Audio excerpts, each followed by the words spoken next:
নমস্কার সবাইকে। শ্রাবণ মাসের প্রথম সোমবার আমি এবং বনু আমরা দুই ভাই বোন মিলে গিয়েছিলাম রেয়াপাড়া শিব মন্দিরে পুজো দিতে। যেহেতু শ্রাবণ মাসের প্রথম সোমবার ছিল, তাই মন্দিরের বাইরে দেখো কত সাইকেল, কত টোটো দাঁড়িয়ে আছে এবং মন্দিরের মধ্যে কত ভক্তের সমাগম হয়েছে।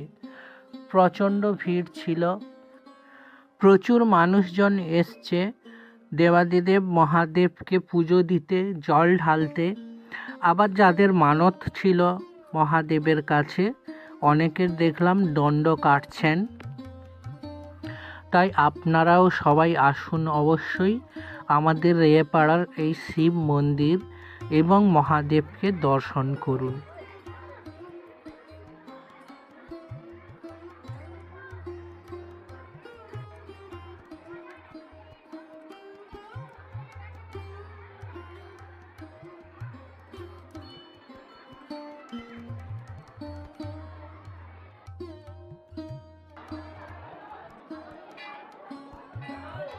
মহাদেবকে দুধ জল ঢেলে এবং পুজো দিয়ে আমরা তারপরে চলে গিয়েছিলাম পাশে লক্ষ্মীনারায়ণ মন্দিরে।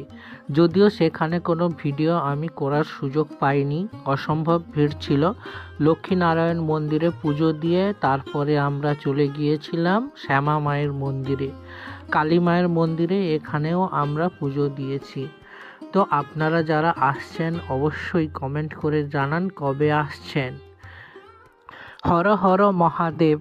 সবাই খুব ভালো থাকুন, সুস্থ থাকুন। ধন্যবাদ।